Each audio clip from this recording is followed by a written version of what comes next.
Sean todos ustedes bienvenidos al Instituto Gnóstico Cristiano Universal. Hoy vamos a desarrollar la conferencia de las tres mentes y esta conferencia está relacionada con el libro de la psicología del despertar de los conocimientos gnósticos. Primero, antes que todo, tenemos que enfocarnos en que la mente, en un sentido quizás bien profundo, constituye un aspecto energético. Si nosotros analizamos los grandes principios que nos hubiese dejado Hermes Trismegistus, que su nombre traducido quiere decir 3 veces grande, porque se supone de que este hombre, como un hombre autorrealizado, tuvo la capacidad de medir el cielo y descubrió que este cielo contenía 3/4 partes y la última no la pudo describir porque era donde estaba la morada de Dios, y entonces él tenía la forma de un hombre y él estableció un axioma que dice de que todo es mente y el universo es mental. Cuando nosotros nos juntamos con este principio primordial, vemos de que el mundo se mueve bajo un aspecto energético. Y esta energía, cuando viene estableciendo un descenso, primero los místicos, todas las grandes escuelas esotéricas, estas energías, siempre las han definido bajo el nombre de prana. Un término que, si nosotros nos vamos a la India, pues tiene una traducción como energía. Prana es energía, pero es una energía que tiene un contenido tanto universal como particular. ¿Por qué tiene estos dos aspectos? Es porque cuando esta energía viene estableciendo un descenso, viene estableciendo una especie de descenso desde lo que es la parte cósmica hasta la parte terrestre, se viene transformando en diferentes aspectos y va cayendo desde lo que es más sutil hasta lo que es más denso. Y es así como el prana, cuando viene descendiendo, va tomando la forma de akasha, y el akasha es una sustancia etérea que el maestro la define como de color azul. Y esta energía, cuando viene tomando ya más forma burda, se encuentra bajo otra forma que se le conoce como éter, y el éter, entrando al plano físico, empieza a dividirse en 5 formas. En la India estas 5 formas le dan el nombre de Mahabhutas, o sea, como grandes elementos se traduce, o grandes formas de energía. Nosotros, dentro de la escuela esotérica gnóstica, si ustedes quieren consultar el libro de Introducción a la Gnosis, ahí vamos a encontrar que estas energías las nombran con el término de tattvas, que traducido también quiere decir energía vibrante. Y estos tattvas, en la medida en que empiezan a circular en el plano físico, empiezan a vitalizar la naturaleza, empiezan a vitalizar todo lo que en realidad en el plano físico tiene una vida existencial. Pero lo más importante de todo es que cuando empieza a ejercer un dominio en el hombre, crea una especie de modificaciones mentales. Y esta es la importancia del asunto cuando hablamos de los tattvas. En la India se cataloga estos términos como vrittis, o sea, vrittis son modificaciones mentales que se suceden de acuerdo a las alteraciones energéticas que se suceden dentro del pensamiento. Entonces, cuando este prana empieza a ingresar por los ojos, pues nosotros lo encontramos bajo la forma de tejas. Si se mete en el gusto, bajo la forma de opó.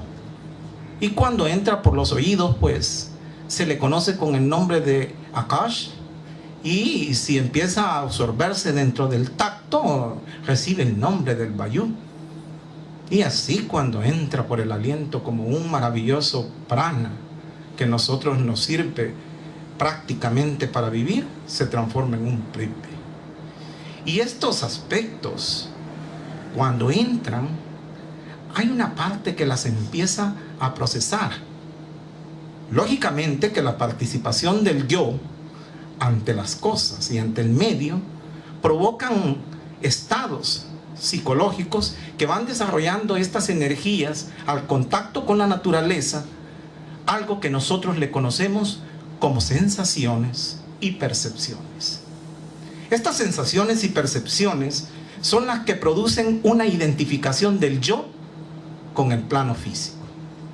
Y esta es la importancia de las energías cuando nosotros las empezamos a querer comprender. Es decir, si nosotros queremos empezar por comprender el pensamiento, tenemos que empezar por comprender también el manejo de estas energías que influyen grandemente dentro del desarrollo del pensamiento. Maravilloso cuando nosotros empezamos a trabajar con nosotros mismos y descubrimos que de pronto todas las percepciones y las sensaciones tienen una participación unánime con algo que nosotros le conocemos como yo psicológico. Incuestionablemente, cuando empezamos a ver esta situación, descubrimos que nuestras formas de pensar están basados en un aspecto puramente sensual. Cuando decimos que es puramente sensual, estamos hablando del primer estado que tiene la mente en su proceso de desarrollo. Decir mente sensual es decir una mente que se identifica con modas, con sabores, con aspectos que tienen que ver con algo que es puramente perceptivo. Por eso es que la psicología, cuando empieza a estudiar todos estos aspectos, a ellos les interesa saber primero cómo entran los pensamientos y por qué se elaboran como sensaciones y como percepciones. Para identificar estos dos aspectos, nosotros tenemos que entender de que las sensaciones son producto de los sentidos, porque los sentidos, cuando ellos empiezan a identificarse con los objetos externos, nosotros los empezamos a percibir bajo la forma que tienen, bajo el color, bajo la actividad de los 5 sentidos, pero sin establecer un conocimiento a priori. No es sino hasta cuando este pensamiento empieza a elaborarse dentro de la 6ª forma, que es la mente, empezamos a adquirir algo que nosotros le llamamos como concepto, y entonces aparece la forma de pensar en base a lo que nosotros adquirimos como sensación, dando como resultado el segundo aspecto, que es la percepción. A todo esto, hay una energía que nosotros poseemos dentro de sí, que es nuestro ego, es la energía de nuestros defectos psicológicos, la energía basada en nuestros comportamientos, la que se unifica a estos aspectos y entonces empieza a nacer la identificación con lo que nosotros le conocemos como plano físico. Y esta identificación del yo es lo que trae lo que nosotros le conocemos en la India y también aquí esotéricamente le nombramos Maya. Maya quiere decir ilusión, ilusión óptica. Cuando nosotros vivimos identificados con el mundo y las cosas, cuando nosotros vivimos adquiriendo percepciones y las asociamos a solo nuestros intereses, establecemos aquella idea primordial donde lo único que existe es el manejo del pensamiento en base al yo, a los intereses del yo, y entonces aparece la mente sensual, porque es la mente que está basada en el accionar de los sentidos. Cuando estas formas van aumentando en su volumen, el yo va creciendo en la medida en que empieza a crear muchos aspectos que nos vuelven seres complicados. Tenemos un orgullo más intenso, tenemos vanidad, tenemos muchos aspectos que nos hacen creer que todas las cosas tal vez que puedan ser de un gran valor existencial, que puedan tener un valor espiritual, no las apreciamos. El maestro Samael, en el libro de la Gran Rebelión, habla de que cuando nosotros, en un tiempo, en la época medieval, Dice que hubieron seres de luz, que ellos estuvieron reencarnados como hombres y trajeron maravillosos conocimientos, entregaron maravillosos conocimientos a la humanidad, pero es algo, dice él, que ni los bribones intelectuales de esta era son capaces de aceptar. Cuando él se refiere a este término de bribones intelectuales, se refiere a los hombres que viven identificados con los sentidos y que auguran que todo lo que nosotros vemos es lo real. Y miren que aquí comienza el proceso de la identificación del yo ante las cosas, de lo que antes hubiéramos empezado a hablar y que tiene un proceso puramente energético. Esto no es totalmente nuevo cuando nosotros empezamos a hablar de este conocimiento. Si nosotros nos transportamos a la Biblia, a los textos hebreos, en el Éxodo se cuenta una historia muy interesante que está asociada a este punto primordial de lo que es la identificación de los sentidos. Resulta de que cuando el pueblo israelita estaba viviendo los estados de esclavitud, cuenta el Éxodo de que entre medio de ellos se hablaba de que iba a venir un Salvador, alguien que les iba a solventar la necesidad de liberarlos del yugo de los egipcios. A todo esto, quien se encontraba gobernando allí como autoridad era Seti I, y su sucesor le ayudaba a él, que era Ramsés II. Y un día, estando en la corte, vino él, Ramsés II, y le dijo a Seti I: por ahí andan diciendo que va a haber un salvador de este pueblo esclavo. ¿Qué piensas tú en relación a eso? Y Seti se quedó pensando profundamente y dijo: si es un mito, tráelo en un bote, pero si es un hombre, tráelo encadenado. Y entonces, a los días, Moisés llegó a la corte encadenado, porque precisamente Moisés había sido la persona asignada para ser el salvador de ese pueblo. Y casi que su nombre eso significa, en un sentido. Entonces, el faraón tenía el corazón muy duro, dice la Biblia. Y esa es una de las características primordiales cuando la gente se está basado en el mundo de las percepciones. Tienen un corazón muy duro. No creen en nada. Solo creen lo que pueden estar viendo frente a sus ojos. Tal es el caso de que este faraón, si no hubiera visto a Moisés, él no hubiera creído. Y ese es un ejemplo típico de lo que significa el hombre que vive gobernado por una mente sensual. En la medida en que nosotros empezamos a trabajar con nosotros mismos, descubrimos que dentro de nuestra mente existe una especie de cojera, existe una especie de ceguera, existen todos los aspectos que constituyen la vida de una persona que en cierta medida tiene alguna deficiencia física. En la Biblia, los santos evangelios hablan de que Jesús, en la medida en que Él vino a la tierra a establecer sus años de predicación, Él curó enfermos, curaba paralíticos, sordos, ciegos.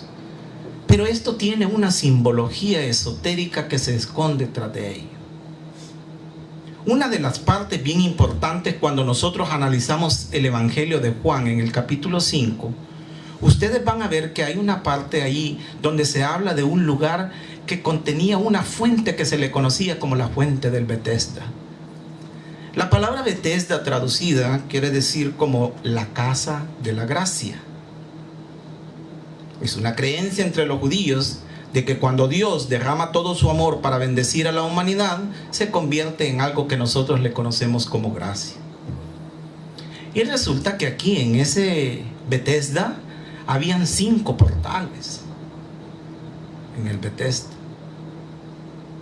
Y al fondo estaba esa pila llena de agua que dice la Biblia que en cierto tiempo bajaba un ángel y removía aquellas aguas, y después cuando la gente se metía dentro de esas aguas, eran sanadas.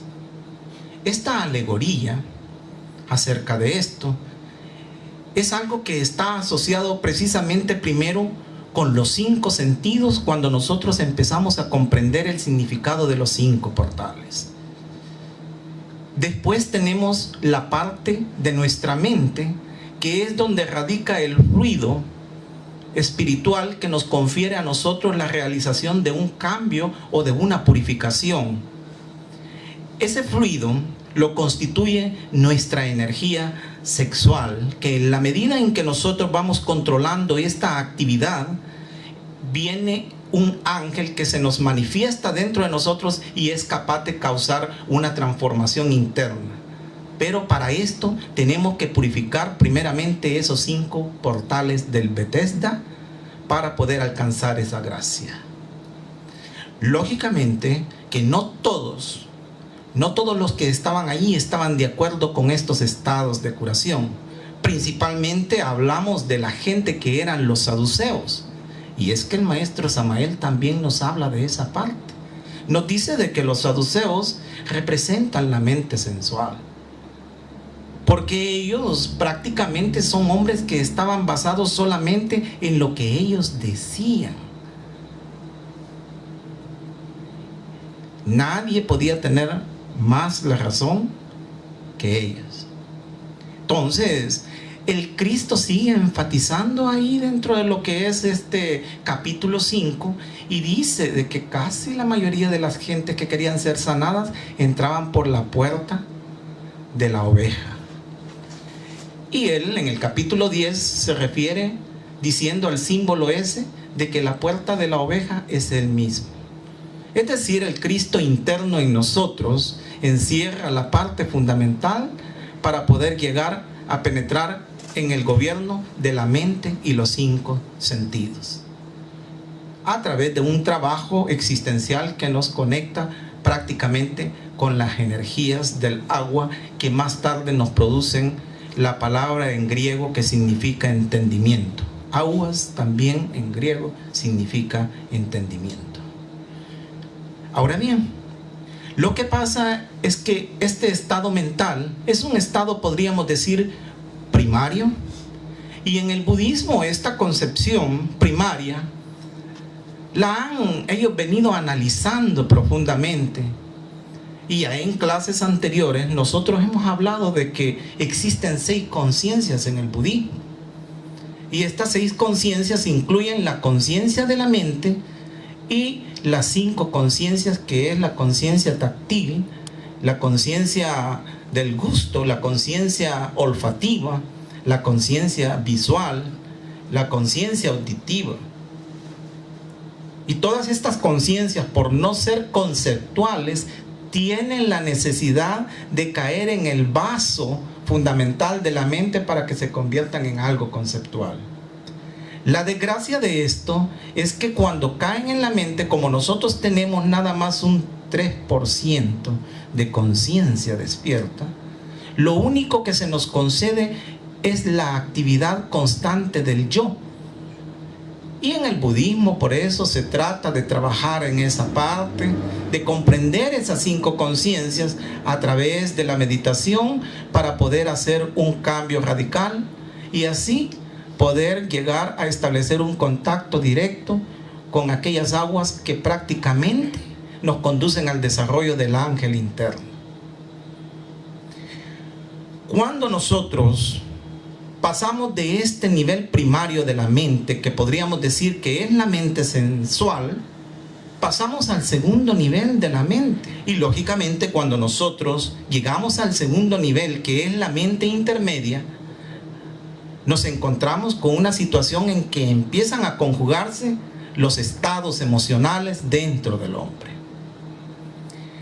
Ahora, para hablar de estos estados emocionales, tenemos que concebir de que son estados emocionales en los cuales también tiene una injerencia el yo psicológico. El maestro ya nos ha explicado también de que nosotros tenemos una emoción superior, pero tenemos que desarrollarla en base a nuestras emociones primarias, que son de las que ahorita nosotros estamos comentando.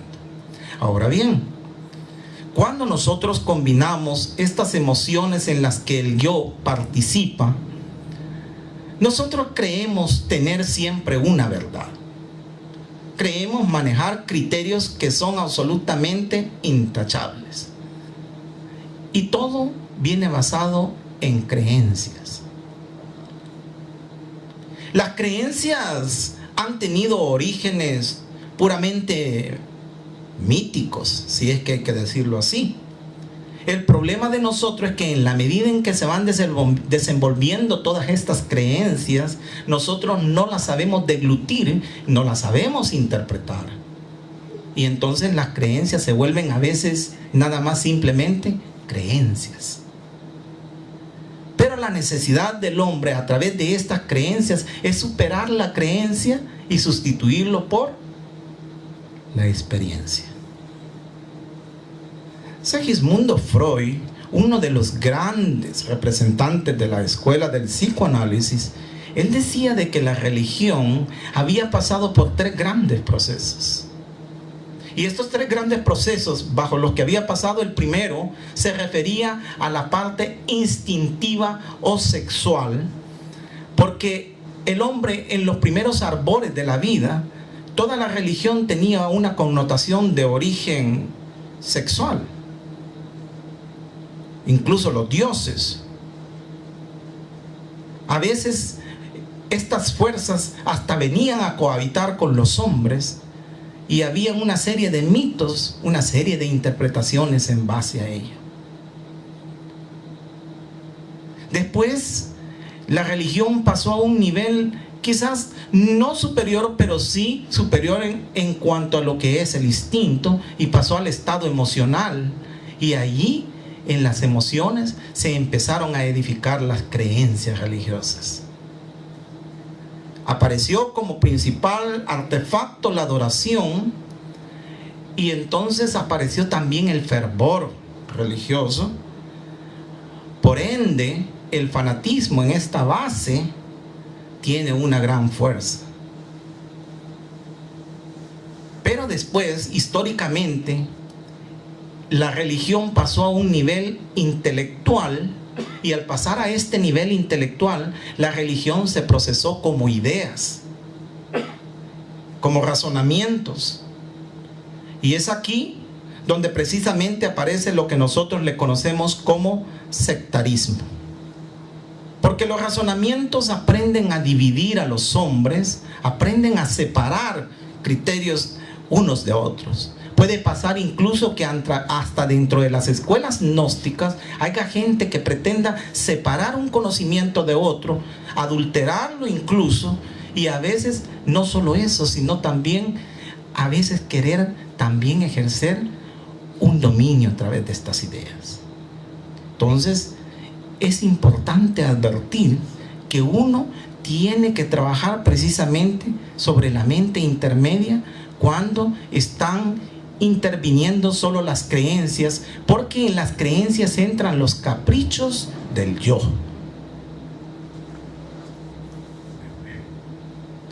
Diez años habían pasado cuando Zaratustra había bajado de la montaña y cumplía 30 años. Y un ermitaño que estaba ahí cerca lo había visto pasar a él hace mucho tiempo. Y dijo con estas palabras: yo a ese hombre lo conozco.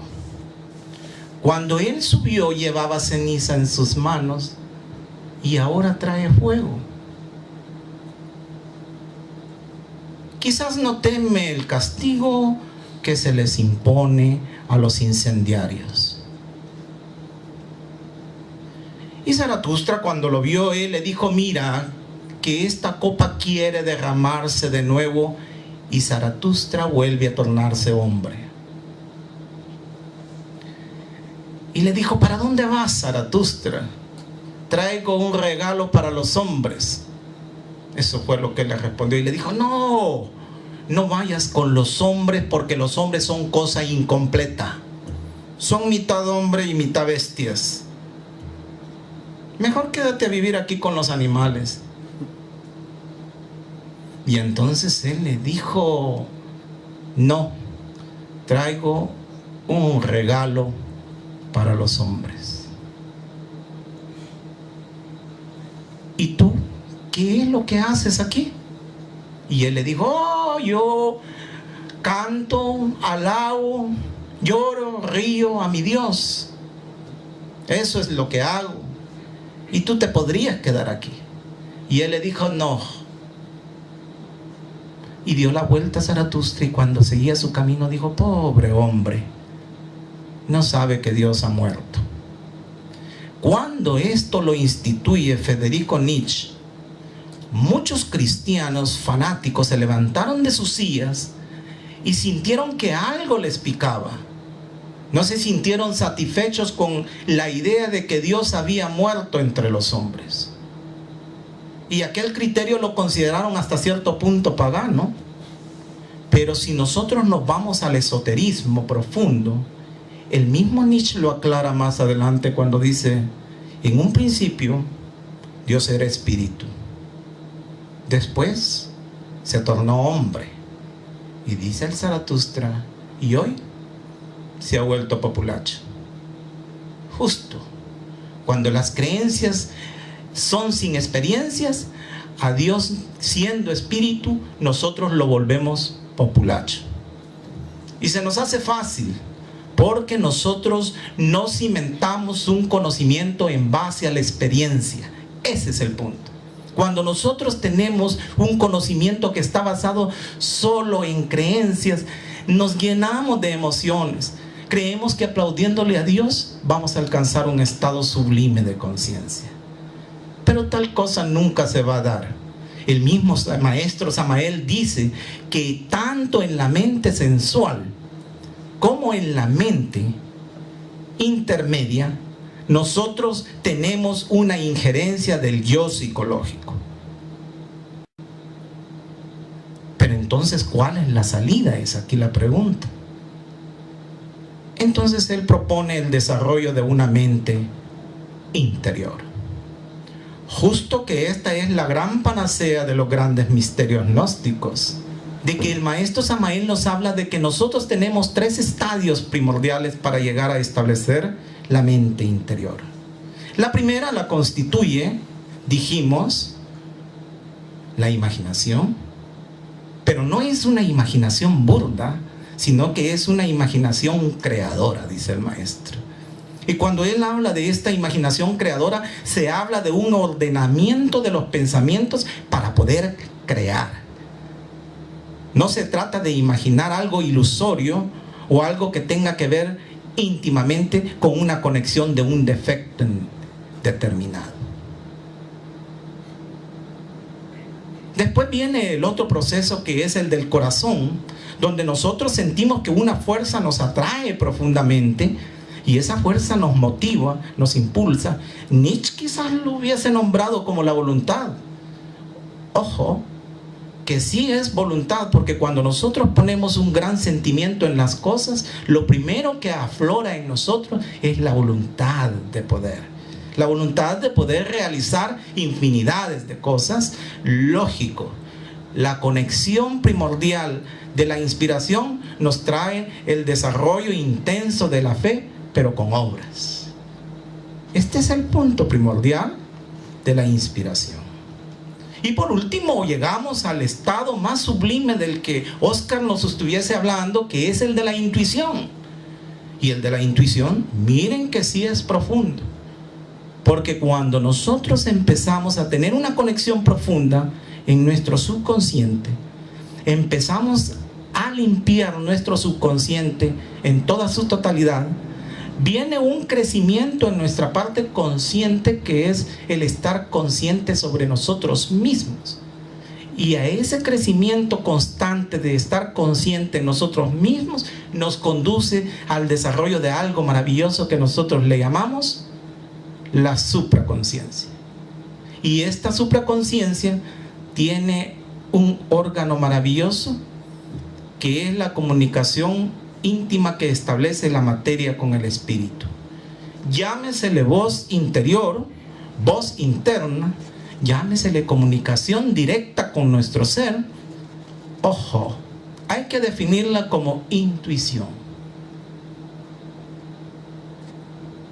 La intuición constituye la doctrina del corazón. Pero esto no es nuevo. Nosotros podemos hablar de la intuición en términos quizás mucho más trascendentales, más profundos. Relatemos algo relacionado con Confucio.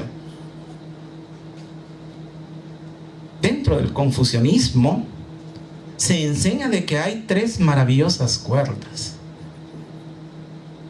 La primera cuerda, dice Confucio, que se llama el establecer la ley maravillosa. La segunda cuerda lo constituye el amor al pueblo. Y el tercero, el desarrollo de la más alta bondad. Cuando establecemos el primer principio fundamental, que es el axioma universal de Confucio, estamos hablando de que dice de que el hombre representa la unión del cielo con la tierra. Esa es la primera cuerda de los grandes confucianistas.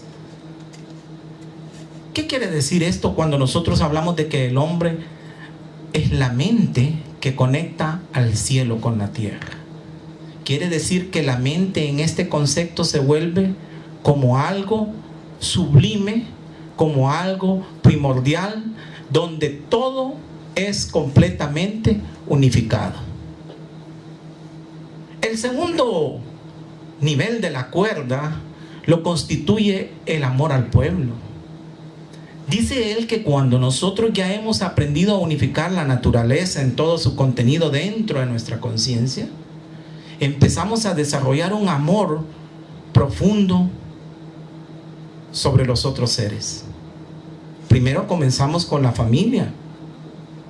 Empezamos a ser amorosos con nuestros padres, con nuestra madre, después con nuestros hermanos, después con la gente.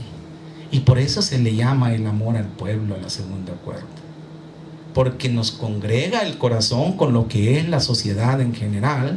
Y por último nace la tercera cuerda, que se le conoce como la cuerda de la más alta bondad. Y es aquí donde viene a expresarse ya un contacto directo del hombre con la divinidad a través del corazón.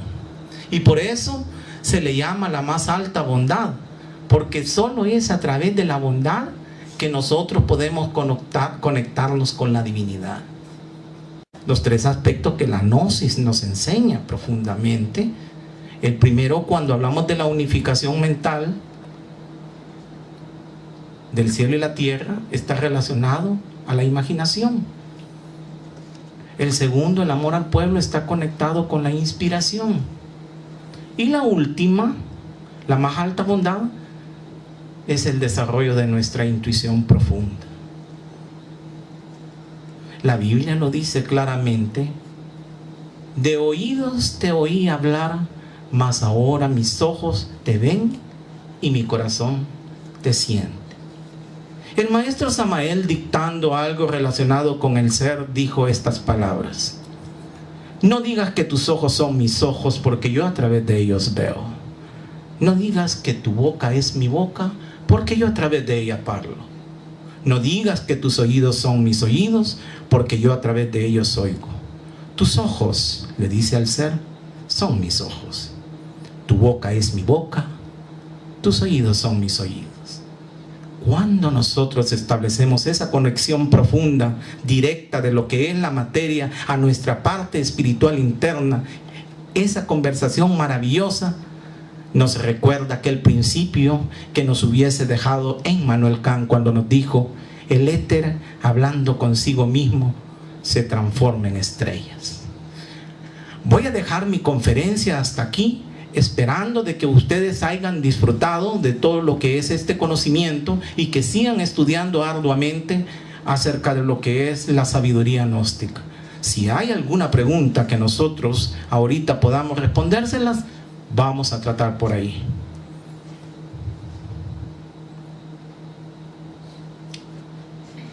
Hablaba de la energía beta éter y que de ahí salían los elementos. Cinco clases de energía. Sí. ¿Esas energías son los tatuas? Son los mismos tatuas, ya. ¿Y a la vez las emociones? Influyen en todos los aspectos de nuestros pensamientos. Por eso es que el maestro, incluso el maestro Samael, dice que es bien importante, dice así, nomás que nosotros lo leemos así a la pasarraya, porque cuando no nos gusta un tema, pues ligerito lo desechamos. Pero él dice, es bien importante aprender a manejar los tattvas. Es bien importante, porque en la medida en que nosotros aprendemos a manejar los tattvas, aprendemos a manejar nuestra vida, dice él. Imagínense qué maravilloso. Y por último, el maya. El maya es la forma de interpretar como ilusión todo lo que nos rodea. Sí, es la forma como el yo interpreta el mundo. Muy bien. Sí. Entonces, ¿ya no hay más preguntas? Sensaciones y percepciones son las que producen una identificación del yo con el plano físico. Y esta es la importancia de las energías cuando nosotros las empezamos a querer comprender. Es decir, si nosotros queremos empezar por comprender el pensamiento, tenemos que empezar por comprender también el manejo de estas energías que influyen grandemente dentro del desarrollo del pensamiento. Maravilloso cuando nosotros empezamos a trabajar con nosotros mismos y descubrimos que de pronto todas las percepciones y las sensaciones tienen una participación unánime con algo que nosotros le conocemos como yo psicológico. Incuestionablemente, cuando empezamos a ver esta situación, descubrimos que nuestras formas de pensar están basados en un aspecto puramente sensual. Cuando decimos que es puramente sensual, estamos hablando del primer estado que tiene la mente en su proceso de desarrollo. Decir mente sensual es decir una mente que se identifica con de los tattvas. En la India se cataloga estos términos como vrittis, o sea, vrittis son modificaciones mentales que se suceden de acuerdo a las alteraciones energéticas que se suceden dentro del pensamiento. Entonces, cuando este prana empieza a ingresar por los ojos, pues nosotros lo encontramos bajo la forma de tejas. Si se mete en el gusto, bajo la forma de opó. Y cuando entra por los oídos, pues se le conoce con el nombre de akash. Y si empieza a absorberse dentro del tacto, recibe el nombre del vayu. Y así cuando entra por el aliento como un maravilloso prana que a nosotros nos sirve prácticamente para vivir, se transforma en un prithvi. Y estos aspectos, cuando entran, hay una parte que las empieza a procesar. Lógicamente que la participación del yo ante las cosas y ante el medio provocan estados psicológicos que van desarrollando estas energías al contacto con la naturaleza, algo que nosotros le conocemos como sensaciones y percepciones. Sean todos ustedes bienvenidos al Instituto Gnóstico Cristiano Universal. Hoy vamos a desarrollar la conferencia de las tres mentes y esta conferencia está relacionada con el libro de la psicología del despertar de los conocimientos gnósticos. Primero, antes que todo, tenemos que enfocarnos en que la mente, en un sentido quizás bien profundo, constituye un aspecto energético. Si nosotros analizamos los grandes principios que nos hubiese dejado Hermes Trismegistus, que su nombre traducido quiere decir 3 veces grande, porque se supone de que este hombre, como un hombre autorrealizado, tuvo la capacidad de medir el cielo, y descubrió que este cielo contenía 3/4 partes y la última no la pudo describir porque era donde estaba la morada de Dios, y entonces él tenía la forma de un hombre, y él estableció un axioma que dice de que todo es mente y el universo es mental. Cuando nosotros nos juntamos con este principio primordial, vemos de que bajo otra forma que se le conoce como éter, y el éter, entrando al plano físico, empieza a dividirse en 5 formas. En la India estas 5 formas le dan el nombre de Mahabhutas, o sea, como grandes elementos se traduce, o grandes formas de energía. Nosotros, dentro de la escuela esotérica gnóstica, si ustedes quieren consultar el libro de Introducción a la Gnosis, ahí vamos a encontrar que estas energías las nombran con el término de tattvas, que traducido también quiere decir energía vibrante. Y estos tattvas, en la medida en que empiezan a circular en el plano físico, empiezan a vitalizar la naturaleza, empiezan a vitalizar todo lo que en realidad en el plano físico tiene una vida existencial. Pero lo más importante de todo es que cuando empieza a ejercer un dominio en el hombre, crea una especie de modificaciones mentales. Y esta es la importancia del asunto cuando hablamos. El mundo se mueve bajo un aspecto energético. Y esta energía, cuando viene estableciendo un descenso, primero los místicos, todas las grandes escuelas esotéricas, estas energías, siempre las han definido bajo el nombre de prana. Un término que, si nosotros nos vamos a la India, pues tiene una traducción como energía. Prana es energía, pero es una energía que tiene un contenido tanto universal como particular.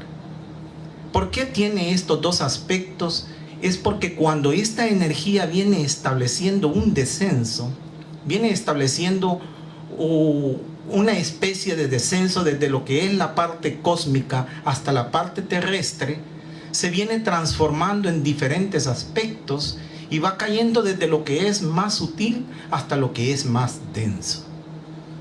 Y es así como el prana, cuando viene descendiendo, va tomando la forma de akasha, y el akasha es una sustancia etérea que el maestro la define como de color azul.